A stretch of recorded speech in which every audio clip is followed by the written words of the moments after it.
So here's part two of my how to draw a braided hair look in graphite pencil, and I've gone ahead and put in the face because I'm not focusing on how to draw faces in this video, but more I wanted you to see how to draw a braided look. And again, just here's my reference photo that I chose on the internet, and I wanted her to have lots of blonde highlights, and I'm doing a section by section.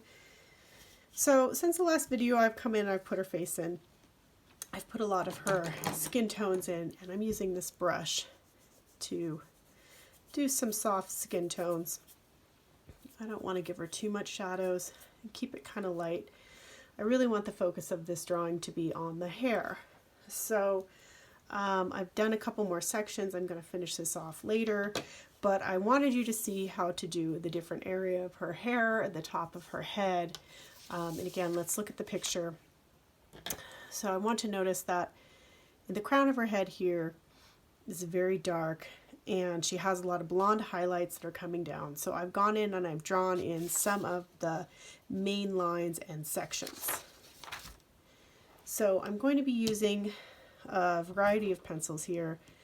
I have my HB, my 4B, and my 8B, and my blending tools, my tiny eraser, and my brush. So I'm going to start with my HB, which is a pretty hard pencil lead, and I'm just going to come in and just put in some of the pencil strokes in the direction that I want the hair to show. And again, whenever we're doing sections of hair, we're going to have an area where it's very dark at the top and at the bottom. So the bottom, I'll have lots of little hairs going up like this. And from the top, I'm going to have lots of little hairs going down. Now, if I pull them all the way through each time, I'm not going to get this blonde highlight that you can see through the middle of each section. So I want to make sure that there are more pencil sketches towards the top, and only a few of them I'm pulling through. And again, when I switch to my darker pencil, I can put in some of the darker tones. So I'm lightly sketching it out. I'm always looking at my reference photo to see where the darks are, where the lights are, and I want to start just putting in some of the shadows. So there's this blonde clump here, and then through here there's a section of darker. So I'm going to come in and just build some of these dark shadows. Just like that. And again, we always want to make sure that our pencil is going the direction that the hair is actually falling on our subject. Right? If I were to color it in this way, it would not look realistic. It would look very blocky and have a not very appealing or realistic look. So we want to use a nice sharp pencil, and through here I'm going to pull some longer ones and along the outside here, just like that. So I'm using a very hard pencil just to kind of block out and put in some areas where I want to have darker tones without actually going too dark. Now, if I were to just start this with my really, really dark pencil, it would get way too dark too fast, and I wouldn't have a lot of control. So there's this one clump here that kind of comes in, and from the edge, I'm just going to pull in some lines like that. Just like that. Okay, now I like the way that's looking, so I'm going to switch to a darker pencil.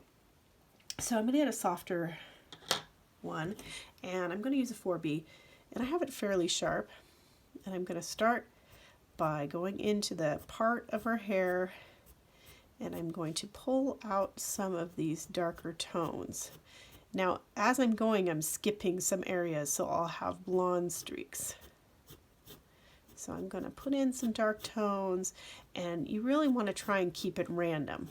Right? I don't want to have a pattern established in her hair because we don't have these perfectly separated blonde streaks, right? So I'm very careful to keep my lines fairly random,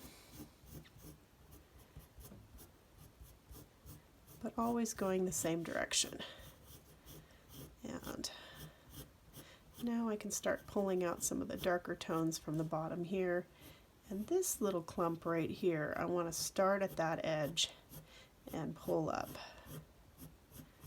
And it gets pretty dark in here, so I'm just going to go ahead and fill that in behind the blonde braid there. And keeping with the shape of my braid and the flow of the hair. And I'm just continuously going back to where I started and pulling in some darker tones. So now this is the middle tone of my darker pencils, right? This is the 4B, which is a fairly dark and soft pencil, but for this I want to go in and get some really dark. So I'm going to get my 8B, and now this is a very soft lead, and it's going to really start putting some dark. And she has a lot of really dark tones up here where her highlights have kind of grown out. So I'm going to put in some fairly dark strokes. And again, I'm trying to leave a few highlights here. So now I like this section. I'm going to take my brush now and just soften it up, and you'll see that some of those really harsh lines just kind of blend as we do that. And sometimes when we're blending we get into our highlights a lot, so I'm going to go back in with my tiny eraser and just pull out a few really blonde strands here with my eraser, just like that. And that's how we do one little section of the back hair. So then I'm going to keep doing the same process over and over again. Grab my HB, put in some darker tones, a lot more towards the crown, and I can start working on the top here. And my hand is always flicking the hair, starting at this point and flicking out, so I get a nice taper to my sketch. And I'm going to come in and do some from the edge here,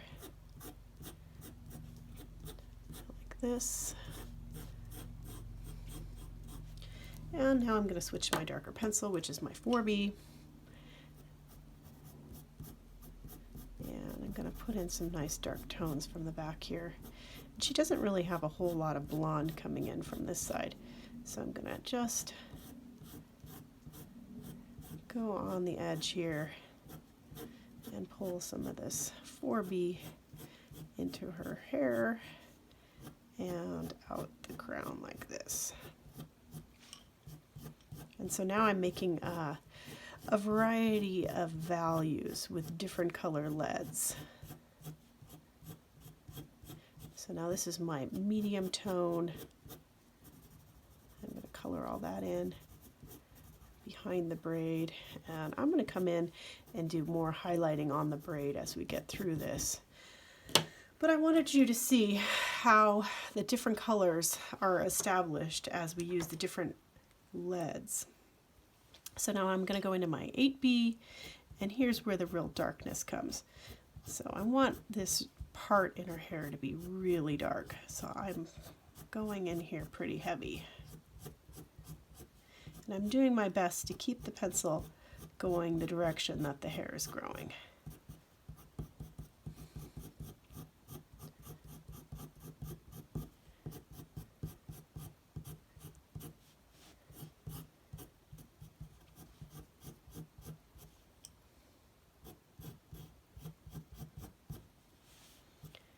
And I'm going to soften it up now with my brush.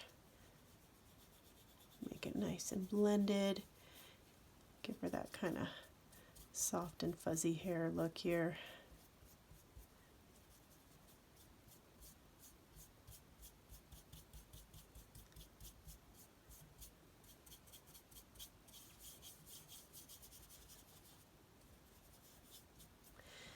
Now, to really highlight the fact that the ends of her hair are blonde, I'm going to come in with my tiny eraser and just make sure these edges of my braids are nice and bright.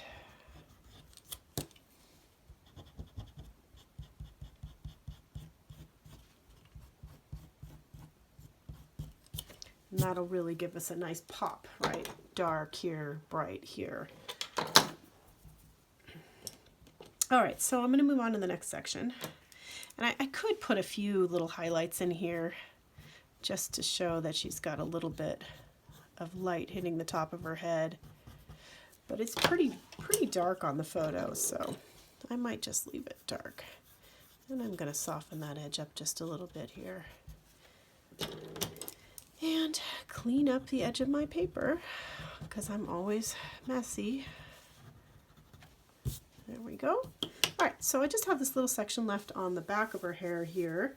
So let's go ahead and grab our 4B. And back here we have some blondes coming in. So I'm just going to establish a kind of clump of what I want the blonde to look like. And I'm just going to come in and put some darks here and casually just want to come down around the edge. I see I have a little stray hair here. I'll get rid of that. Okay. And then in here, starting at this end here and pulling up. So when you do hair, you want to work your way down from the top and then back up from the bottom. Now there's a little bit of a different process if you have really long straight hair that's been kind of flat ironed. That's a whole different ball game.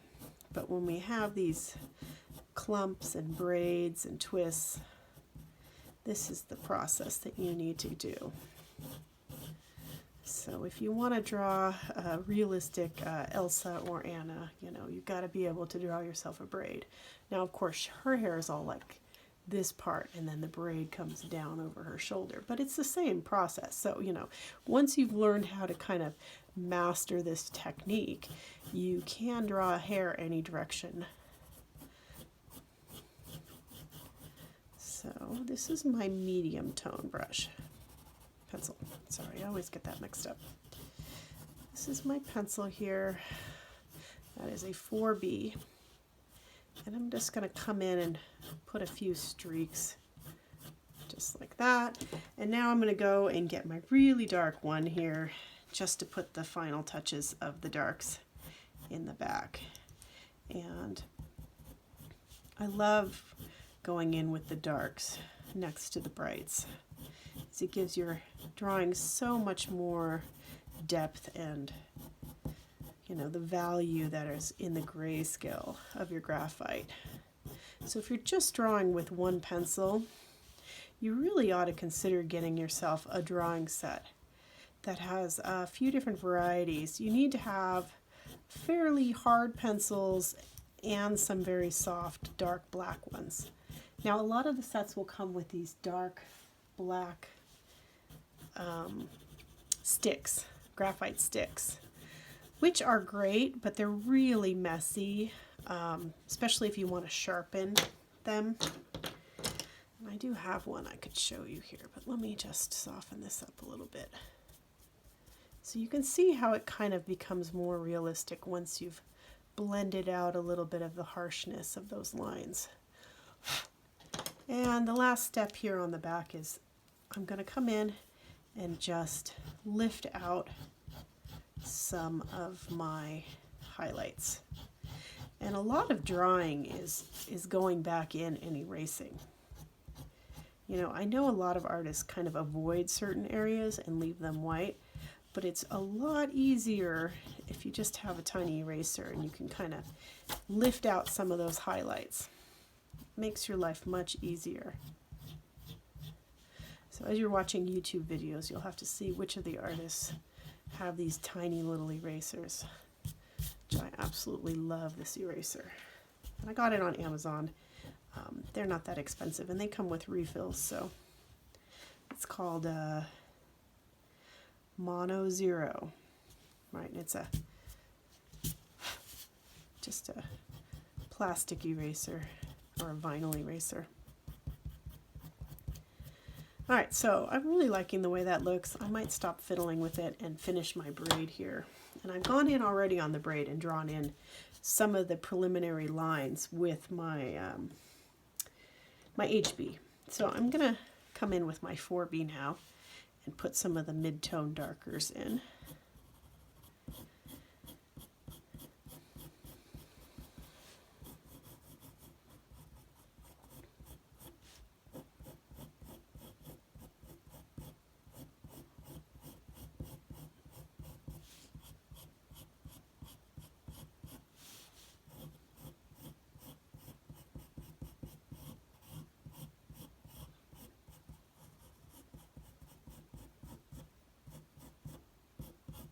Like that, and I'm just going to do each one of these little sections here so I can finish up this little hair video.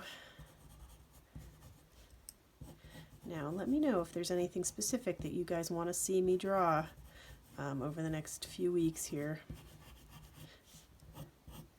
I'm happy to show you how to do things. You just have to let me know what it is you want to draw at home.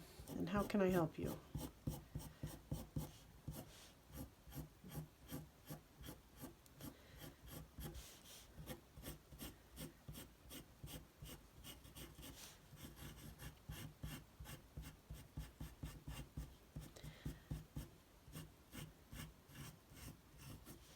And she has quite a few little darker hairs kind of coming down her hairline here at the edge. That, and the last step then is to grab my 8B and put some of these darks in, and I'm going to come in here and darken that little section like this. Pull out the shadows here towards this bottom one.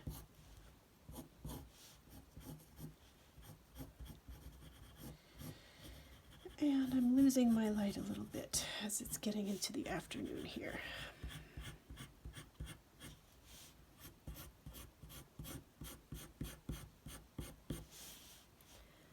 Okay.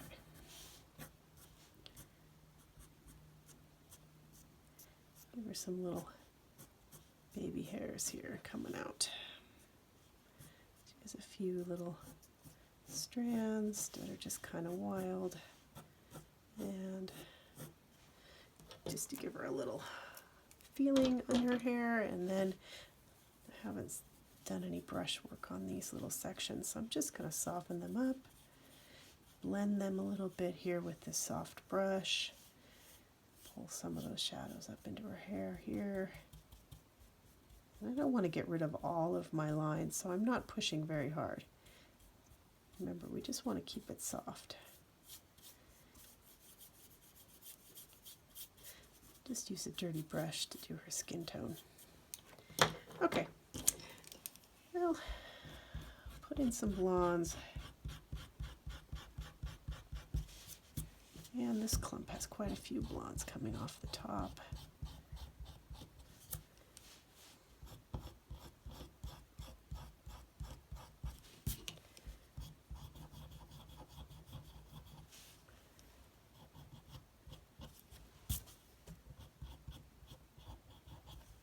Okay, maybe she's got a few blonde stray hairs coming off here towards her neck here. Let's put a couple in. And that is how we do the braid on hair. And I'll probably just come in and color in her little suit here nice and dark, and then I'm going to leave it. Use one of my gummy erasers to clean it up just like this. And wherever I've made a big mess. So, all right, that's how you draw a braid. Thanks for watching.